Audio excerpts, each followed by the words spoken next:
Dear ladies and gentlemen, thank you for joining us today and spending some time in the exciting world of Akrus Medical Technologies. Akrus is a German company and all of our products are being made in Germany. However, customers all over the world trust our quality. My name is Scott Kotwitz and I'm the CEO of Akrus. On our product familiarization tour, let's get started with the battery. All of our mobile surgical and examination chairs are driven by a very powerful 24-volt DC battery.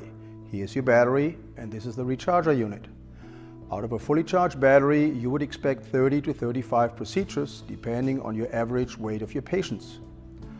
Once the battery is depleted down to approximately 20%, you will get a beeping warning sound if you hit any electric control button. Now remember, you still got 3 to 4 procedures in your current battery. However, with your next change of patient, it's also a good idea to change the battery. That will only take a few seconds.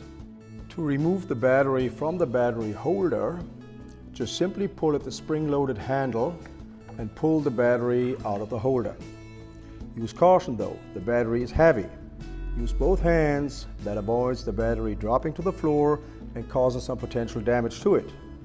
To reinsert the battery, just simply set it up on the guides and push it in until you hear the audible click. The same holds true when you set up the battery on the recharger unit. Set up the battery on the rails and wait for the audible click. We do recommend to mount the battery to a wall in a vertical orientation.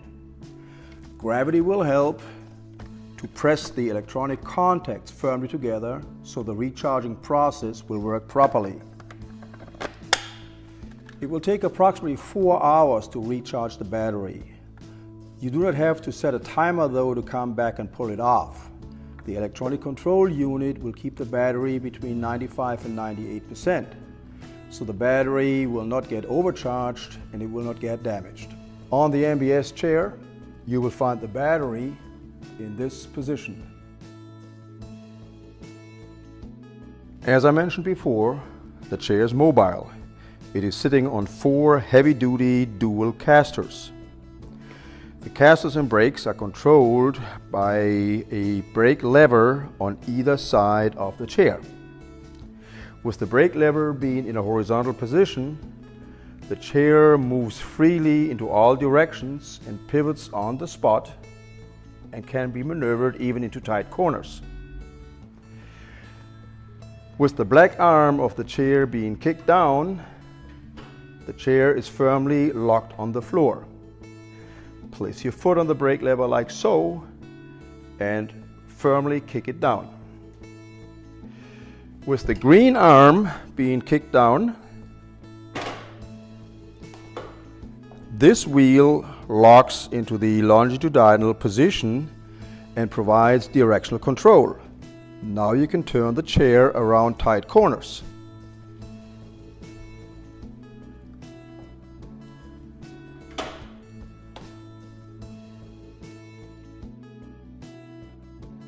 Let's move on to the specific features and functions of the chair. To control the up and down movement, there are 2 easily accessible foot switches on either side of the chair. The up and down arrows are self-explanatory. To move the chair up or down, just press and hold the switch. To stop the movement, just release the up or down switch. To move the backrest up or down, just simply press and hold the release handle and move the backrest. To hold the backrest in position, release the handle. You will notice the foot section is synchronized with the back section and follows its movement. Now there are more features integrated in the backrest, like fold away armrests, fold down arm sections, and the indicated headrest.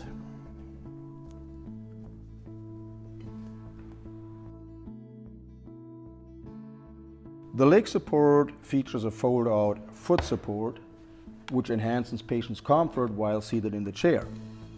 For shorter patients, 1 or 2 foot adapters are available. If both adapters are required, just simply slide them on top of each other, then hook them into the two notches and place them on the foot support. To position your patient for biopsy, we do recommend to use the following steps. Have her get into the chair and sit down comfortably. Make sure the back has contact with the backrest. Let's assume you wanted to position her on the left-hand side. Fold up the armrest, fold down the arm section, then gently lower the backrest to a fully horizontal position. Now have her to roll over to the left-hand side. At this time, you would adjust the headrest. Make sure the lower arm is rested comfortably on the arm section. To finish your patient's positioning, you would now use the back support to support her back. Insert the peg into the appropriate notch and slide the back support over the armrest. Place it in her back. To add comfort to her head position, slide the headrest forward a little so she can comfortably rest her head. Make sure the chest wall is flush with the edge of the backrest. The back support actually has a dual function.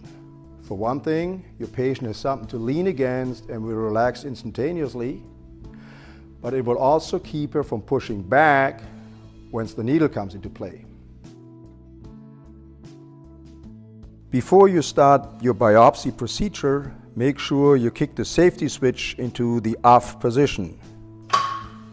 This will disconnect the battery from the actuator, and you will not encounter any unwanted movements should you inadvertently kick the switch during your procedure. Once you finish your procedure, make sure that the safety switch is being kicked back into the on position. Notice the green and red arc on the switch indicating the either off or on position. Should a patient ever faint on you, a shock position is readily available. There's a release handle on either side of the chair. Now place one hand on the leg support, pull and hold the release handle and pull the chair into the shock position. Then you release the handle.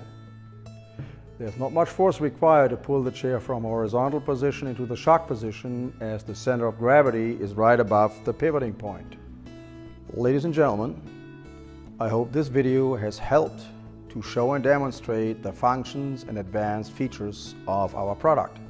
I thank you for your attention.